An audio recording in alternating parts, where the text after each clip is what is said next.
జూబ్లీహిల్స్ ఎన్నిక ఇది రేవంత్ రెడ్డి విజయం అని ఒక ఆయన, ఇంకో విజయం అని ఒక ఆయన, ఇవన్నీ బంద్ చేయరు. ఎవరి విజయం లేదు. వాళ్ళకి అంత సత్తా ఉంటే ఈ పరిస్థితి ఉండకపోవు. 119 గెలుసు. కాబట్టి ఇది పక్కా ఒరిజినల్గా బీసీల గెలుపు. ఇది బీసీల భవిష్యత్ రాజకీయ అధికారానికి నాంది ఈ ఫలితాలన్నీ. ఎస్, జూబ్లీహిల్స్ ఉప ఎన్నికల్లో మేము పోటీ చేయాలనుకున్నాం.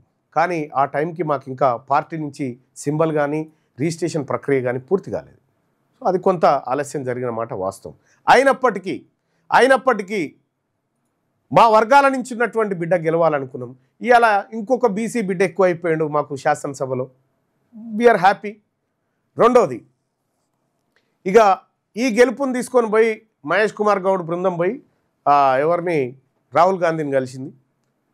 సో మహేష్ కుమార్ గౌడ్ నేను గెలిపించుకొచ్చిన అనేటువంటి మాట చెప్పడం జరిగింది. దానికి ఓకే, మహేష్ కుమార్ గౌడ్ ఎఫర్ట్స్ ఉండొచ్చు. అయితే సేమ్ టైము 42% రిజర్వేషన్ ఇవ్వకుండా లోకల్ బాడీ ఎన్నికలకు పోదాం, సేమ్ ఫలితాలు తీసుకొస్తా అని చెప్పి ఈయన రేవంత్ రెడ్డి రాహుల్ గాంధీతోని చెప్పబోయిండట. అంటే 42% రిజర్వేషన్ ఎగబెడదాం బీసీలకు, మళ్ళీ నేను ఇదే దుకాణం తీసుకొస్తా, మళ్ళీ గెలిపిస్తా అని చెప్పిండట. బీసీలేం పిచ్చోళ్ళుగా లేరు. నువ్వు 42% రిజర్వేషన్ ఇవ్వకుండా ఎన్నికలకు వస్తే కాంగ్రెస్ పార్టీని శీర్షింత గట్టి లోపల వేసి తొక్కుతారు. మాట తప్పితే జస్ట్ నువ్వు తప్పుతావన్న ఆలోచన వస్తేనే నిన్ను ముప్పు తిప్పల పెట్టింది బీసీ సమాజం. నువ్వు తప్పుతున్నావని తెలిసిన తర్వాత ఇంకా నిన్ను ఎట్లుకుంటుంది? నీ రాజకీయ ఉనికే ఉండదు ఎట్టి పరిస్థితిలో.